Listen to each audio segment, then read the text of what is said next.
What's going on, my handsome friends of YouTube or wherever you are in the world? I hope you're well, hope you're blessed. As always, I'm going to do something a little bit more unusual today, more entertainment wise, but should still be some decent level of value in there. I'm going to do a quick flex, or I suppose you could call it a flex real quick. So let's do this. So I'm just going to do a quick little flex. Last month we had some really good fucking numbers. We had Josh Large, we had Ismail doing 37, we had Yeston had 32,000, MJ 30k, Brent 27k. In fact, Brent actually did, I believe, 33k, so he should be up there. So he should be third actually. So he did 33k.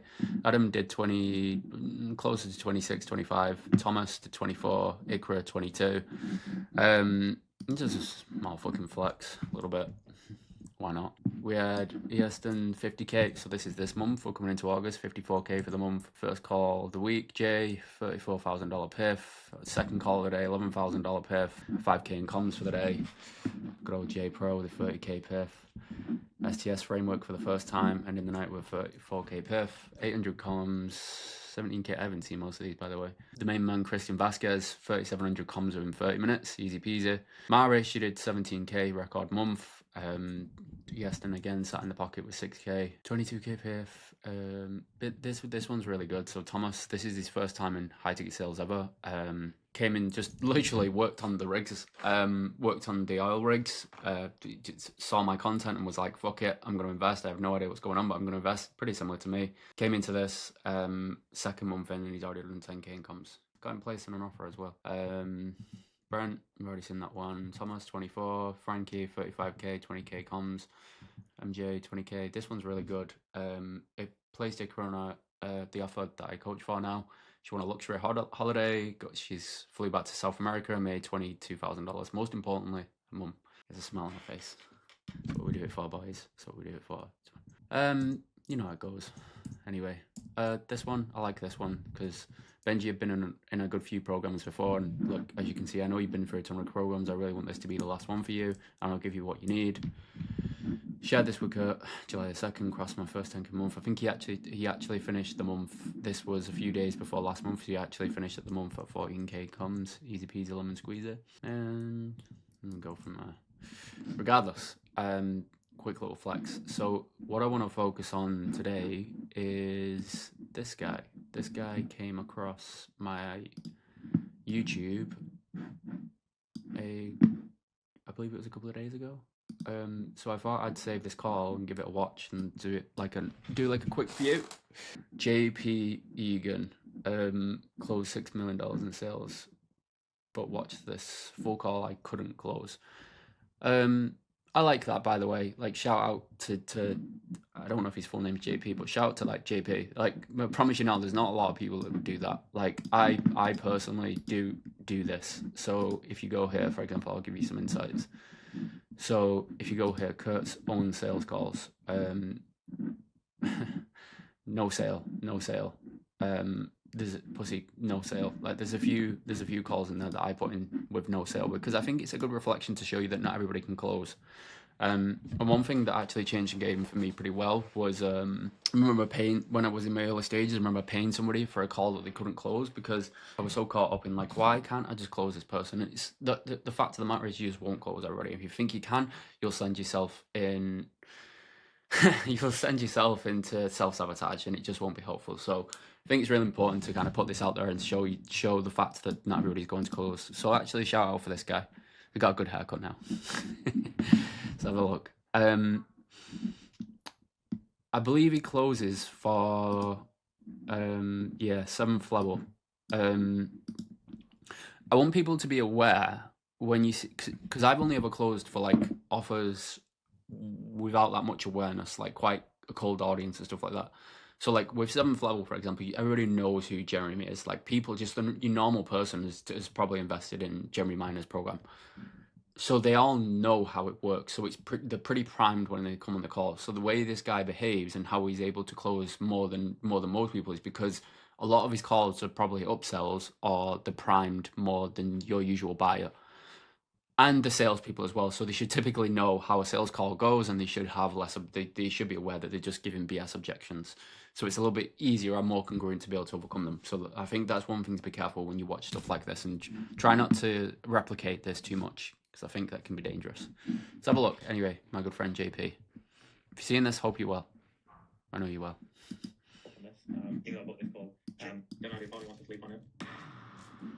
Oh Jesus, he wants to sleep on it. It's never a good sign, is it, boys? Hey, Abby, how you doing, man? I'm doing good, man. How you doing? Good, good. It's like you booked the call at policy, seeing if we could help you with getting some advanced sales training so you can sell more, right? Oh yeah, that's right. Yeah. Cool, man. I can hear you, but I cannot see you, man. Not sure what's going on over there. All right. Yeah. Let me just put my webcam. Not sure what's going on over there like that. I've got my webcam, but trying to change the audio. Give me a second. Is it a massive problem if they have the camera? Like, okay, it's important to call it out. So, yes, in general, it's important to kind of call it out and say, like, if they've got a camera or not. That is good. Is it a game changer if they don't have one? No. I see it time and time again where closers make or break if they don't have a closer. I think it's a little bit silly. They're on your calendar anyway. If they don't have a camera, like, it's not the worst case in the world.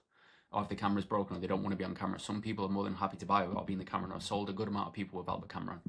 But regardless, at least always shit test it in the beginning, because you never know. They could be distracted, they could be on the phone doing something silly, they could be driving, they could just be not paying attention in the call. You want to make sure you can look out for body language, how nervous they are. You can usually see like how easily, like if they're on the phone, if somebody's in the back room distracting them, if they're on the phone being distracted, and then they're not paying attention, so you can't get them that engaged in the emotions. So like, all good, man. Just hope you're not in your pajamas over there, man. That's all. All right. Okay, let's get in here. 1 sec. Okay. All right. So diffuse with humor. That's good as well. You wanna remember, guys, like this might be your 5th call of the day, but this is their first for him, likely, maybe. We don't know. So like, he's probably coming in a little bit resistant to the conversation. Maybe he knows it's a sales call. He's a little bit uncomfortable. So like, if you can diffuse that resistance as quickly as possible, it makes a massive difference throughout the full rest of the call. So like, slight humor, my man. Oh, there we go. Cool. There you go, man. Cool. So, yeah. What's going to cause you to feel like you need some sales training, man, to see if it can help? Yeah. So I'll kind of give you the rundown. I was in sales. I've pretty much been in sales for a while, but I was in sales from probably like March of 2022. Okay. For the company called Agency Box. Not sure. So just so I can understand, 3 years in sales so far, right? Yeah. So that was 3 years. What are you selling now then? Oh, nothing to say. I've just split with my business partner, so got a deal. So yeah, it's concrete on timelines. Like timelines are massive, right? Because if you get a timeline of like 3 years ago, what has he been doing in between? He's been selling for 3 years, so like that gives you an indication of like how far ahead they should be. And if they've been stuck for like 3 years, or they've not really invested in any particular help in the past 2 years, it's a bit of a red flag to them being on your call again. What a surprise, by the way. This guy's English and he didn't close. JP, I do apologize for English people. They're a fucking nightmare, bro.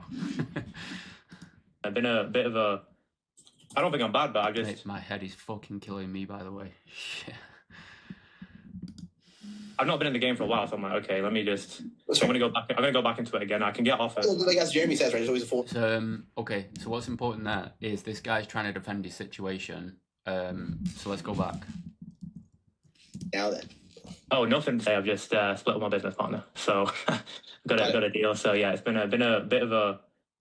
I don't think I'm bad, but I've not been in the game for a while, so I'm like, okay, let me just... I don't think I'm bad, but I've not been in the game for a while, so that's a way for him to defend his situation, for him not making the money he wants to, more than likely.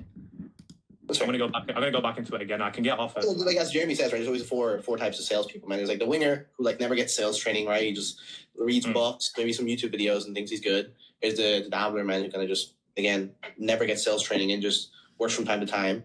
Or there's know-it-all, right? The person who feels like they know it all, never gets sales training, maybe get a couple sales, that's okay, but they work like 8 to 12 hours a day. And there's obviously the committed to mastery, the people who are actually committed to learning, always reinvesting in their skills, and those people who typically get further in life. Where do you feel like you have been, like transparently, in that boat in the last couple of years? Identity, so allowing him to fall into like a specific identity, which is really good, by the way, because that will give him an indication of how to approach a call, whether he's got an ego or whether he's pretty open to being vulnerable, to maybe suggesting that like he's been this guy and it's not serving him. So he's allowing him to fall into an identity. Well, initially, the guy who taught me, he used to work for Grant Cardone. So, like, I'm not sure a lot of it's down to how good the salesperson is, how good the offer It's always is. down to the work that you put in, right? Because obviously the methodology works. It's just people who are out there getting results. Like, methodology works is how you apply it, when you apply it, and if you actually are doing the work necessary to get the result you're seeking. That's ultimately what matters, right? My main thing is really like, I do want to get skilled up because I'm like, I don't know what's out there now. Like, I don't know how crazy the closers are now, like how good they actually are. And I'm like, what makes you feel like you would need to get skilled up though? Like, what makes you feel that way? has the industry changed in like the last 18 months in terms of like the high ticket clothing? Well, I hope it has. I don't think anything stays the same for 18 months. Do you think it has? Like, do you think it's changed significantly? I mean, do you feel like you've got the skills to be able to perform the way the industry's changed now? Do you feel like you're up to par with the way the industry's gone? Doubt? Yeah. I don't know, like significantly, I don't know, right? It depends. But in terms of changes, of course. Like, I know I can close. I've closed in the past, right? It's just like how am I going to be like? Am I You going want to be effective, right? Which is normal. You want to be, well, it just shows a lot because you want to be proactive. I know I can close, but then there's like a stutter there, right? Yeah. I don't know, like significantly, I don't know, right? It depends. But in terms of changes, of course. Like, I know I can close. I've closed in the past, right? It's just like how am I going to be? See the stutter. Like, am I You want to be effective, See right? the stutter. There's a case of doubt there. He knows deep down he's not got the abilities to be able to perform, or there's some doubt there in his mind from previous experiences. Is he as good as he thinks he is? Probably not. What makes you feel like you would need the skills anyway? Like, if you've closed deals before, why would you even need the skills? Why would you even need more advanced skills? Like, I don't get it. It's normal. You want to be, well, it just shows a lot because you want to be proactive rather than reactive. We all know those salespeople who get into a role, they start failing, and then they want to get the training, but they've already left about like $100,000, $200,000 on the table because they didn't have the skills. You obviously don't want to be like one of those salespeople, right? Stories and then kind of setting a frame. Like, you don't want to be that guy. Oh no. So why now do you really feel like it's time to change though? Problem there. I think so many salespeople do this way too fucking early. Like, they throw a why now in without way more context to the situation, so that question lands way harder. Like, a why now should be down the road when we've got enough evidence to see like he's been in his own way for a decent period of time. Like, if it's 3 years, what's been happening in the 3 years? I need context on the situation, so that when I go to the why now, it becomes heavier and there's more weight to that question, to the answer that he gives me. Because right now he'll probably just give us a surface level answer. Like, we don't understand the business partner situation. Like, what happened with that? What was the role there? How much was he making? Like, what changed? What happened in between that situation? Because then there'll be more weight to like why he's actually here now. Because things might be going down the pan, and him explaining with his business partner has caused a lot of damage to his income. Well, that's the thing. I don't know if I'm going to get onto it and do really well. That's another thing.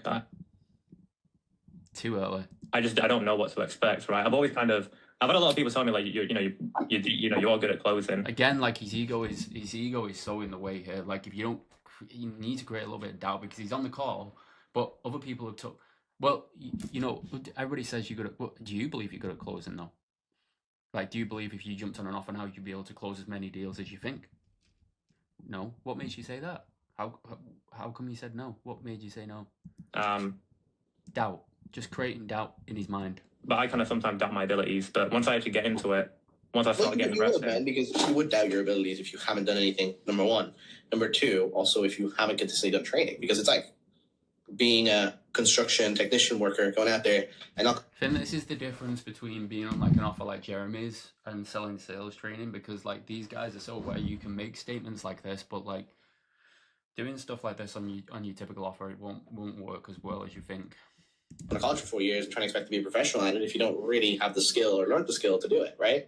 Sales is ultimately a professional skill that you have to learn to be able to be confident and great at. And it constantly changes. Like 18 months ago, selling was completely different to what it is now. There's different nuances and things that we do, different sales techniques. It's not going to be the same. The person who always strives, the person who overcomes it and actually invests themselves and put themselves in the position that he wants to be in. Is that the type of person do you want to be like that? I mean, yeah, of course, yeah. Why? Because you don't have to go. Like, we don't even understand the situation. Like, genuinely, I don't have a fucking clue about this kid's situation. Like, does he actually want to be a full-time closer? What was the previous situation? Why all of a sudden did he switch from a business owner to becoming a closer? What's happened? I don't understand the situation to be able to challenge him like this. We can make me more money then, absolutely, yeah. Well, I've never seen anyone get sales training and sell less, to be honest with you. Well, yeah, you'd hope so, right? Right. And when it comes to us, right? Maybe some of the sales trainers out there, I don't know. But in terms of like for you, man, what do you really feel like you need in terms of like a training program to get the results you're seeking? I mean, what do you have? Yeah, cool question, bro. Like number one, it's what you need. I don't know. We have multiple different packages, man. See, that's dangerous. Like, what do you have? Like, he kind of deflected the question back on him because he's avoiding the true answer of him not being as good as he thinks he is. So it's like, what do you have for me? Instead, it's like, I would push back on that because it's not about what I have. It's about what do you have for yourself to be able to go out there and achieve what you want. I mean, what do you have? Yeah, cool question, bro. Like number one, it's what you need. I don't know. We have multiple different packages, man, that we can tell you. It depends on what you actually need to see if I can help you. Because I don't know if I can yet. Right. I mean, just general mentorship. I would say just like. Okay. I'm just curious on like their approach. Say I'm pitching you, right? Say I'm pitching you. If I just pitch you a general mentorship, would you buy? If that's all I told you. What are you hearing in your conversations that makes you feel like you would even need a skill set anyway? No. Well, obviously, I want to kind of know what I want to know what I'm getting into, right? Like, I want to obviously coaching, mentorship. What does that look like? Because that is very surface level, right? What I'm trying to say is, look, man, we have a lot of packages. We have a lot of things we can help you with. What it comes down to is what you actually need. I'm not gonna tell you something that you don't need. What do you feel like you need in terms of training? We don't even know what. Like, I genuinely don't know what this guy wants, though. Like, we're just kind of selling him on sales training without actually getting context on what he wants. So, like, so far, I'm kind of not surprised that this guy didn't buy. I mean, we're not really getting anywhere, really. We're just kind of slamming him on the fact that he needs sales coaching. We don't understand the context to why he wants it or why he would need it. I mean, call reviews would be good. Okay, call reviews. What else? Because here we're just selling crap. Like, I need call reviews. Like, why? Why do you need call reviews? What have you seen that makes you feel like you need fucking call reviews? Where do you see that? Like, what? Just call reviews? That's so general. It doesn't make sense. I think that's the best way. I mean, and then probably drilling like role play. Why are those things important to you? Well, I think they're the most effective ways of getting good. So, what are we trying to make income wise from learning these skills and getting this in place? What makes you feel like you're not as good as you can be? Because I know everybody seems to fill your ears with like you're really good at closing. Where's the doubt coming from in your mind? Good question. Now we want to get back to where I was making about 10 to 15 a month, right? That was kind of like that was like an average. Some months I do 20, some months I do like 5, 6. So is that like the actual goal, like only 10 to 15, or do you actually? No, I want to get up. Why do you feel like it was so inconsistent? What makes you feel like what was the inconsistencies? Like how come you were one time you were at 5 and then the next you were at 20? How was that experience having to constantly rely on inconsistent income? Well, obviously, I mean, do I love to make millions? Do you want to keep relying on inconsistent income a month, right? Do you want to keep floating between 10 to 20 to 5k a month? No. But like, I don't know. So what do you think's the gap between you and actually staying at consistently $20,000 per month? Realistically, like obviously. Yeah, realistically. I'm getting back to where I be. Are you actually gonna be happy back at where you? But that's the thing. I don't know what's real out there in terms of offers, right? Like, I guess, what changes for you though? I mean, I don't know really. Just such a surface level question. This is what I'm talking about though. You can get away with this shit on 7th level because they're primed like fucking idiots. Like they just go through so much content. Everybody knows who Jeremy Viner is. It's such a surface level question because we're not got to the actual problem that he's here for. There's no context to any of this situation for him to realize what is the difference that he wants to make for himself. Like it's such a surface level question. It's not getting anywhere. I mean, it'd still be similar lifestyle to what I'm living now, honestly. There's really no point in you getting there. Might as well stay where you're definitely at. No, they're definitely. Nice pushback. It's like, have you ever heard Jeremy's Usain Bolt analogy? I know, I've heard of that. It's like Usain Bolt running for a gold medal, he's going to run fast. I remember Kyle used to give me this one. Right? Shout out to Kyle, so. But Usain Bolt running for a golden medal will lie behind him, he's going to run even faster. Because there's a purpose of why he's doing it. Like, for example, most of our successful clients come in here, what they have in common is that they all have a strong why, a strong purpose of why they want to succeed, why they succeed the most. So for you, man, what is the real strong why for you? Well, I've taken a massive loss. Made some bad moves, and I was sitting on like 500k in dollars. It was terrible, and that's basically bleeding down now to. I've got less than a tenth of that. Okay. How did that happen though? Like, how did that actually happen? Try and understand the situation. So my money's drying out because I mean I've not been in sales. I've been speculating on businesses that just haven't gone to plan. I made my first bit of money. That's when I started doing sales, right? But now I'm like, oh shit, like I need to get back into this game. Like the most amount of money I've made is like when was it? When did things start drying out? Right? When did he? So this is where a why now becomes way like powerful, because you look at this. He's been bleeding all this money for so long. He had 500k. What's been happening? When was the time frame? When did you have 500k sat in your bank? Since when has that been bleeding dry? At what point did we realize things are starting to get a little bit scarier than they have been previously? If it was been at a 10th, so let's say it started drawing down, he's been aware of that the whole time. So what has he been trying in between that point to now? Like, what has he been doing with himself? Because he could have just been sitting on that money and just letting that... His high density could still be at the 500k, but it's not. It's slowly dripping away. So we've got to get an understanding of the context so we can actually fucking get the weight of like why now he wants to move. Sales career. Sure.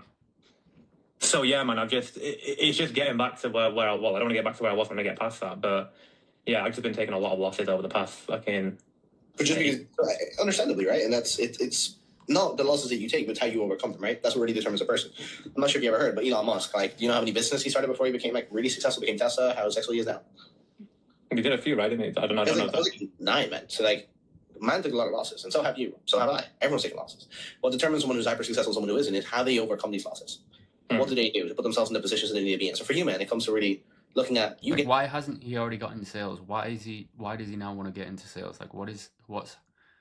Because it's not about the money like that. He would have been aware of that problem for enough time. Like, he's slowly seen it decreasing. Why all of a sudden does he want to get in sales? Into a point where you've made 20 grand a month, 30 grand a month even. You're at the point where you've actually changed your life you're not in this position where you're struggling for money. You're stressing about what's going to happen. But you're actually confident in your skills and you've done the things you need to. What actually happens there for you? Dude, it's just a peace of mind, right? I remember when I first started in sales, and again, my first business was a failure. I think I went into sales, that went really well. And I remember when I got into it, it was just that relief, like, oh fuck, like I'm actually winning, you know, like things are going my way. It's hard to explain, right? Like when you've been in a drought so long, and then it's like you can drink all of a sudden, it feels good, right? So I just get how did it actually allow you to feel, man? Like finally get that. So what? And how did it feel to be in that moment? To know that after all these years of all this time of going through a drought, to then realize what it actually feels like to win. How did that feel? So now on the flip side of that, because of the reality of the situation, what we've kind of let happen, how does it actually feel to be where you're at today? Okay, so how did we actually end up in this position? What caused us to actually get to this position now where we're low on funds, we're low on money, and we have a little bit of urgency to get back into something that we've not been in for a good while. Like, I don't even know how long he's not been in the game. Like, I actually don't know. Like 3 years, he closed for agency box. Like, I have no context of the situation. I think you can get through a lot of calls like this on Jeremy Minor in 30 minutes by just getting to the point. But like most like normal sales calls, there's no way you can do this. Again. Good, man. I mean, yeah, I just want that winning feeling, you know. Because there's always the other side, right? There's the other side of the coin, which is you don't learn skills. You don't put yourself in the position. How do you feel now? Do you feel like the winner you have been for the past? Do you feel like the winner now? No. Need to. We don't take so the right. Do you feel like it needs to change in order for things to change, your outcomes to change, and who you are change? And we continue to feel this way, and you keep experiencing the feeling of what it's like to be this version of yourself, man. What happens then, though? Like that. I mean, dude, that's just not gonna happen. That just won't happen. Like, no. This is what I tell every one of my guys. The minute you have a belief, the minute you get hold of a belief, because you have context on a situation, you understand the situation, he understands the weight of the situation, there's time frames to the situation, you can get a belief that's in between what's happening between him and where he wants to go. Like, what is the actual belief in between it? Because if you just surface level cost of an action like this, you got shit like this.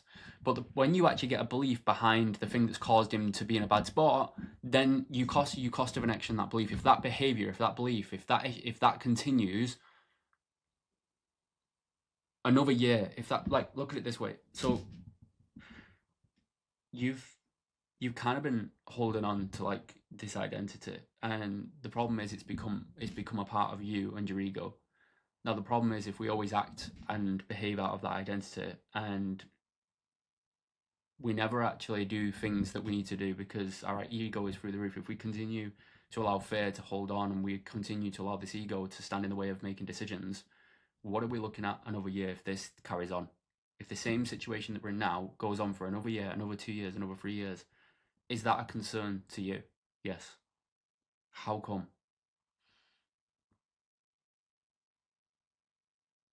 And who, at that point, knowing that you've allowed that to happen, who do you feel like you've actually let down?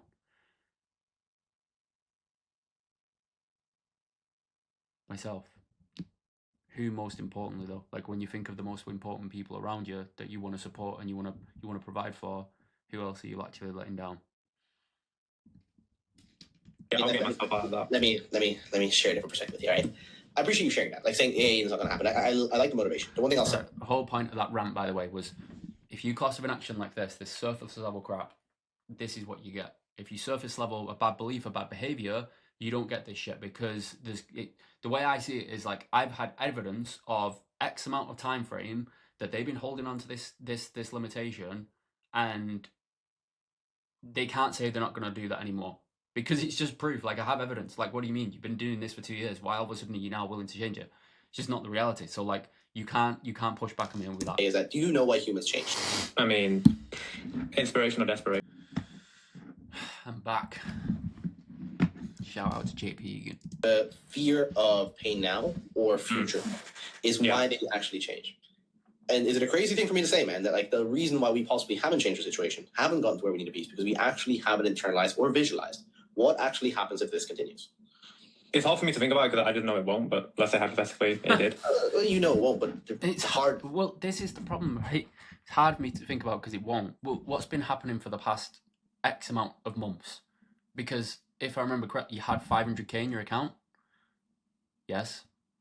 What's been happening to that 500k over the past couple of months? It's been going down. So what I'm asking is, if things don't change and we don't let go of this limitation, we don't let go of this fear, we don't let go of this ego, what we're looking at a year down the line, if the same path that we've been on for the past couple of months continues exactly as it is, because it's easy to say hypothetically, like you won't let that happen, but the reality is we've been letting it happen. So the difference is now, if that continues to the future, what is it that we are looking at? What is it, my man? Hard reality, brother, is you actually haven't been. I'm talking from perspective from someone who's been at the level that you want to be at. And I'm saying this because at the end of the day, man, you have been at this place because you've put yourself here. No one has magically put you there. No one has told you to join this offer, make this. Oh, no, you're good. No, you're right. You're right. You even I know I can get back. That's my point. I know I can get like. Your job isn't to sell the easy people. My job is to sell the easy people. My job is to sell the people who actually don't feel like they need to change and shifting their mindset to feeling like they need to change because it's going to benefit them. That's what you have to realize. No one said you changing your family's life is ever going to be easy. It's going to be hard, right? That's what you have to realize. It's how you overcome it. So again, going back to the question, man, it's like, what actually happens if nothing changes? I mean, fuck, I have to move back with my parents. I mean, what would that actually do to you? Uncomfortable laugh in that moment. I would always call it out. Uncomfortable laugh. I noticed you laughed there for a moment. Conversation are we actually having then, my man? I mean, not the first time it's happened. Sure. I've hit rock bottom a couple of times. Well, once. I'm getting close to it now. It's not. I mean, it's not. My situation is as bad as other people, but it's from where I've been, right? Because what you mentioned is like, oh yeah, like I'm not doing that bad. Like, who are you comparing yourself to, bro? Like the homeless people? Exactly. Good pushback. Well, like, what are we doing here? You know, like we want to compare ourselves to the top 1% because that's where we want to get to. You gotta realize, only top 1% of America makes $600K a year, right? You're wanting to get to that top 1%, right? Which is where you want to get to. But to get there, man, we also have to understand that we have to take the actions to get there. So for you, man, it's like at the end of the day, your language patterns are actually fucking you over. And what I mean by that is like you keep saying to me, okay, I've done that before. Everything's okay if I do that. It's never going to happen. All these language patterns and things you're saying to yourself are the exact reason why we are where we are. Yeah, this is very good, by the way. You need to be carefully listening to the language that they choose to use because the language will tell you everything. The way that they speak to themselves is crucial to the decisions that they'll make. So if you can listen to the language very carefully, that's how you become a good closer. So fair. Like when he keeps convincing himself over and over, I got this from Cal. So like, are you trying to convince me or yourself that things are okay? Because if we keep convincing ourselves that everything's okay and everything's fine, what's the likelihood you'll actually get back to where you want to be? If all we ever do is convince ourselves and never actually make a decision to change. So what we're doing is we're actually, every time we say something, we're justifying why we're there. Yep. And every time we talk about our situation, it's like, yeah, but that's okay. Is it though? Do you really want to live that life? Mm. And if you do, man, that's fine. Like, if you want to live the comfortable life, you want to be at 5K months, you want to live with your parents, like, that's fine. Not everybody, like, that's why we have coffee workers. That's why we have people who work in different places. Because I remember I used to work with a guy called Brendan Ozzy, 19-year-old. He used to say something similar to this, and it's he wouldn't say coffee workers. He used to say, "It's all right if you do. Like, at the end of the day, we need garbage people. We need people to be garbage men." Fuck. It's all right. We need garbage men, by the way. So, like, if you want to be, if you want to take out the garbage, feel free. not everybody's made to be a top 1% person. Yeah. No, I hear you. Fuck. Oh, nice. Fuck. That's good. Weight of the decision. Silence is very good, by the way, by JP. Silence is your best friend. Like you want him to feel the weight, so you literally have to sit in silence. That was good by JP. So, what does it actually mean to you, man? You living in your experience. What does that actually look like for you? I usually ask, like, is that a concern to you? Like, is that a concern? Yeah, obviously. Like, well, you say obviously, but that's the road we're heading down. So, like, why is it a concern to you?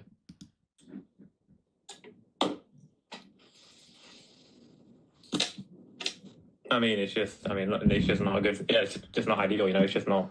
It's just he's trying to minimize the situation. It's just. Be good. I mean, I feel like a loser, right? Of course, you know. So. Right, but are you willing to sell? So that affects his identity. Like, I feel like a loser, and he wants to feel back like he's a winner. For that, because you can, and most people do. Oh, fuck no. Because at the end of the day, whose responsibility is it to settle for that? And who's the one who chooses to settle for that? Is it you, or is it anybody else? Well, it would. I mean, it'd be me, right? If I'm the one who's making that decision, yeah. So do you actually feel now is time for a change? Yeah, that's why I'm on the call. Oh, well, the call's one step further. Like, I can get in a day. I don't know if I'm going to marry you, right? Okay, cool. Well, let's get into it. Ah, fuck. Ah, shit, JP. I thought you'd know better than that. Fuck, JP. I'm going to show you something really quickly. I got some of this stuff for Kyle. So, shout out to Kyle Soul, the goat, by the way. I'm going to put a picture of the goat.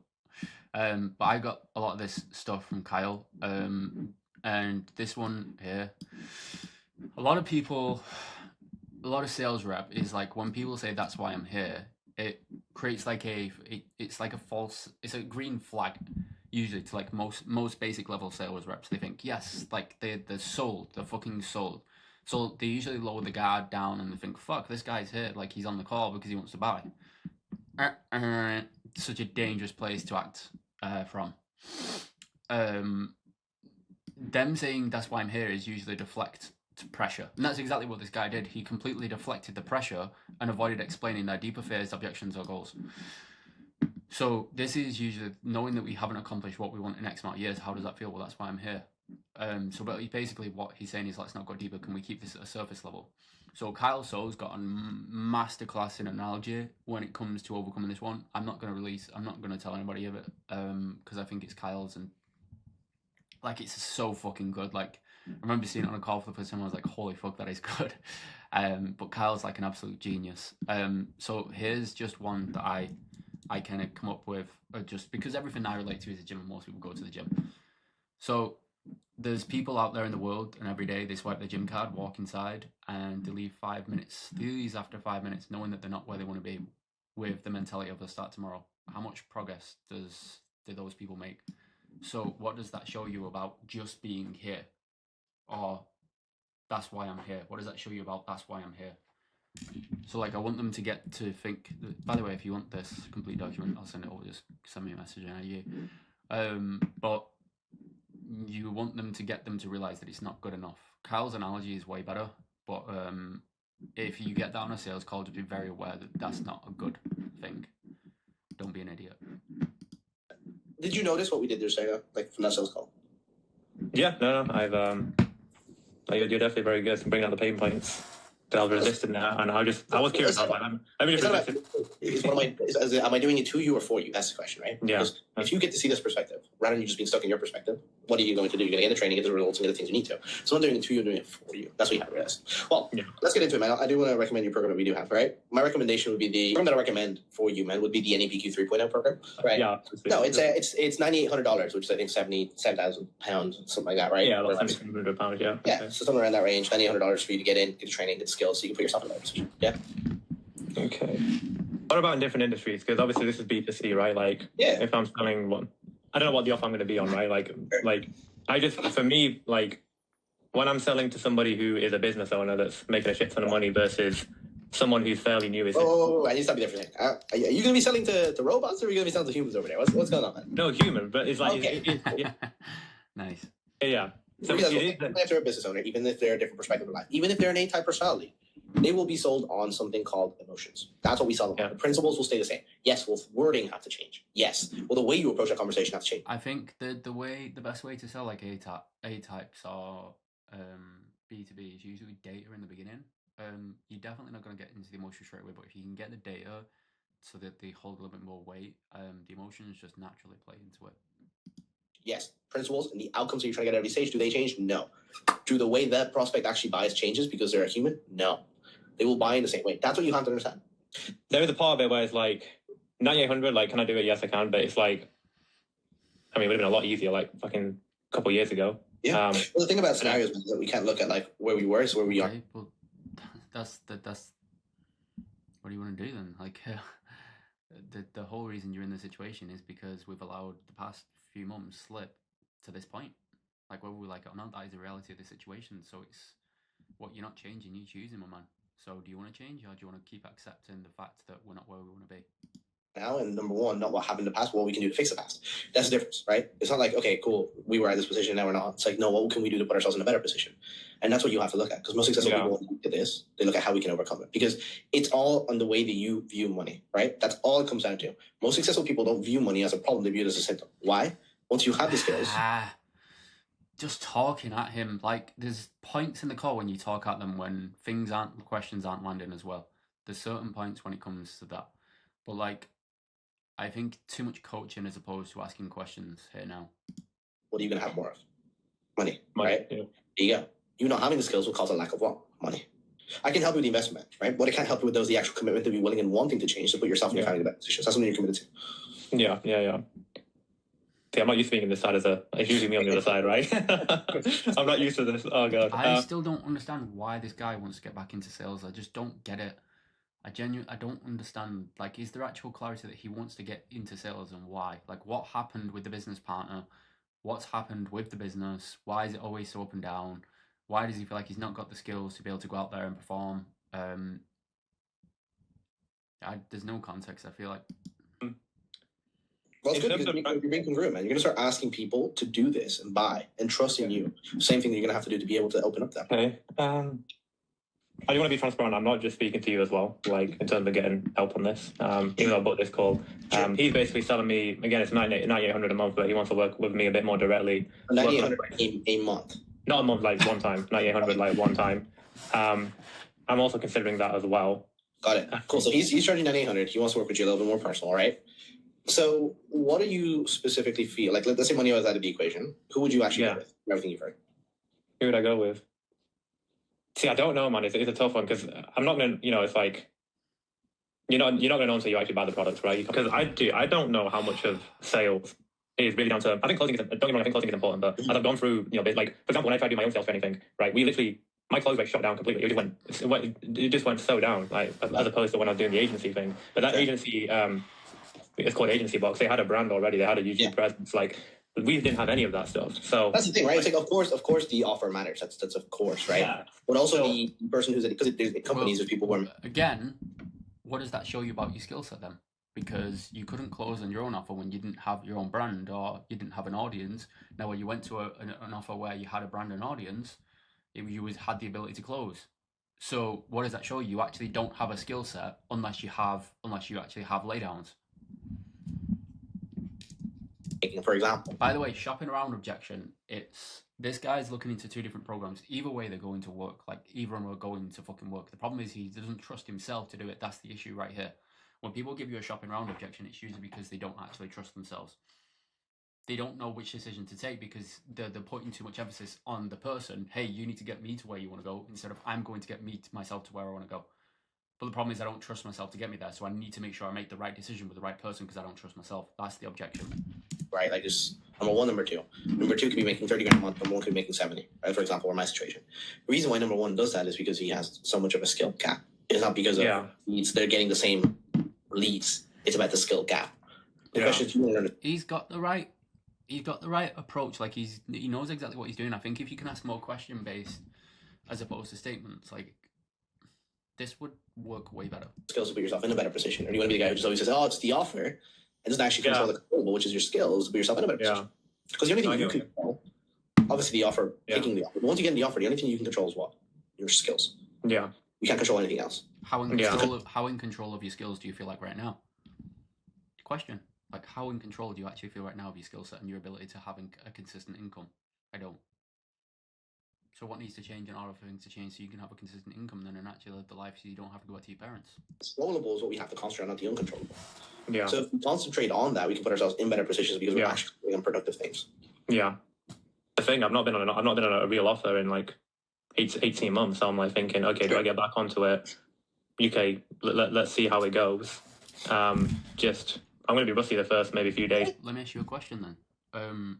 How confident do you think a business owner, or how much trust should a business owner put in you, knowing that you've not been closing for 18 months, but you just want him to give you leads, spend money on leads, and trust you without being in the game for 18 months, without investing in yourself? How much trust and confidence do you think he's going to have in you? He's not. Would you trust him? Would you allow somebody to come on your offer that's not closed for 18 months and just pay for them to have leads? No. So why should a business owner trust you? So what do you think you need to do in order to actually have the confidence so a business owner can have confidence in you? You need to invest in their skills. So what do you want to do then, man? You can be that winger, man, who kind of just hopes and prays that things changes. Or you can be the guy who actually puts things to certainty, right? Because certainty comes from you actually putting yourself in a position where you've actually learned the skills. Like the hope something happens. That would the guy who him, by the way. Like he wants to go on an offer where he's not closed for 18 months. Like why would a business owner just trust you to do that? Actually puts himself in the best position for things to happen. Who gets the best results? No, somebody puts themselves in the best position. So what are you going to do to put yourself in the best position to get the results you need? Yeah. Dude, I don't want to throw this objection at you because I hate it, but what you mentioned is that you don't know if you get the result. You don't know if it's going to be the thing that you exactly need. So the hard thing about life is that you'll never know, right? You'll never know if it's going to be the right thing, the perfect thing. You'll never know that because you'll hear that from your prospects when you're selling. It's called fear of uncertainty, fear of the future, right? Mm-hmm. And the one thing is you're going to have to help them overcome it. It's the exact thing that we're going to have to help you do. The only way to overcome it is by understanding one thing. Because if you knew you couldn't fail, what would you do? I have been winging it, and I've done okay. Sure. Like nowhere near my potential. So, like if you've been winging it and you've done okay, what does that show you about having to become great? Like do you always want to rely on having an inconsistent income because all you do is wing it? No. So what needs to change to my man? Like genuinely, what needs to change? Simple. Yeah. So just imagine what you could get to. It's not about even imagining what you could get to. Imagine what you've lost because we haven't actually committed to mastery. We haven't actually done the things necessary to put ourselves in the position that we need to be in. How much have we lost? And this is not just money that is like, oh, just magic money in the air. It's money that you could be having to put yourself, your family in a better position. It's like you're on a bridge, right? There's two sides to the bridge. One part of it is where you are now. The guy who's just winging it could go in there, make 5, maybe 10, high end, keep them on. These are such fucking hate these analogies. So gay. Not making the money needs, so you're not in the position that you want to be in. There's the guy who you really want to be, who's making 30 grand per month. Gay. You could sleep on it, but do you know what happens when you do? You know, I've slept on some things and made the decision to buy, and that has happened in the past. Yeah, you could make a decision to buy. You could also not, though, because it's like going skydiving. Have you ever gone skydiving? No, not the skydiving one. Fuck my life. Oh, some of these guys actually training themselves for shit. I think that's the problem. See, I've invested in a lot, but nobody can kind of put their name on me because I've always put my own swing into things. Like it's everything. The way I close, it's me as a person. Like it's my beliefs, my behaviors, and my actions that I take as a person. So like nobody can claim me as their success because everything has come from my own mind. So it's like my own abilities, my own approach. It's my own mind that which makes my ability to coach people so powerful. So what do you need to do to know when your head hits a pill tonight? part of my life. hits a pillow, Jesus Christ, because it's just like regurgitated 7th level, which is fair because he does close with 7th level, but like fuck. Part of me said my intuition is basically telling me, get a sales job, go into that offer. See, he's not cooked to that objection. Like, that objection should be out the window, because like, why would a business owner trust him? It doesn't make sense. He wouldn't. It's never going to think based on where you want to be, right? It's like when I was making 15, even 10 grand a month like you were, man, I was making decisions based on where I was. But to get to 30, I had to start making decisions based on where I wanted to be. That was the gap. Not making decisions based on where I was. So again, if you look at it based on the guy who you want to be, does he look at it like there's two perspectives here? There's the guy who goes, oh yeah, let me just wing it. Let me try it on my own. Hope things change. But they don't want to get training. Or the guy who puts full certainty in himself, invest in the training, actually backs himself. Too many statements. And over to buy a truck. Who knows? And so different. Maybe he's going to be that one guy who comes to training and doesn't get results. No, again, because I've told people. You're going to be that one guy? You better not be. No. And if you are, it's Something telling me to get a sales job and make some money. Like this, you need to cook this. It's so easy to cook, man. You can't sit here and tell me you can't make a decision. It's the same thing you're going to be asking your prospects to do. Guys out there that are on the call, that are at the company, go through the motions, and I mean, if I'm like how much longer do you actually want to keep going through the motions? Because that's exactly what we've been doing. That's the whole reason why we were sat at 500k in our bank, and now we're at 10 for that.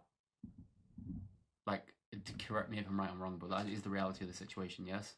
Why do you think that is? Because you've been winging it, or because you've actually been taking the right actions to get to a consistent income? Okay, so if you continue to wing it, where do you think we'll be? Okay, you know what? Like, I feel like I have a lot more to learn, or I feel like. Yeah. Well, that's fine, man. 100%. Yeah, like, look, that's fine. Regardless of what happens, even if you get on the worst offer, you will have what to your name? The skills that you actually learn that you can take anywhere and make money from. This is what is so good about sales, is when you learn the skills, man, you can go absolutely anywhere and crush it and make money. And the thing is, it's true though. Like, I took an offer, like I jumped on an offer that was at 50k cash collected between 2 closers. I jumped on in the first month, and because I actually had the skills, I made 250k cash collected in that offer, just as me alone with 2 other closers. Like, the skills will take you so far, and if you don't invest in the right skills, then he's not wrong. You'll just end up winging your income and start giving objections like this fucking idiot, and you'll take yourself from 500k in your bank to almost a 10 for that. That's what happens, boys. That's how you do anything in life, you sell. But if you don't learn the skills, and you continue to do the same things that you have been, you will continue to be in the same positions. Yeah. But yeah, man, like, I wish you the best of luck. It just depends. You got to do what you feel like is best for yourself. Yeah. Yeah. That's that. But shout out to JP. Not many people put the balls on the table and put a call out that they didn't close. So fair fucks to him. Good call overall. A couple of things would have changed, but like, if you want that document that I showed you previously, feel free to message me on the DMs. I'm out, ladies and gents. Hope you have a good one. Hope you take some notes from this. Hopefully. Get lost.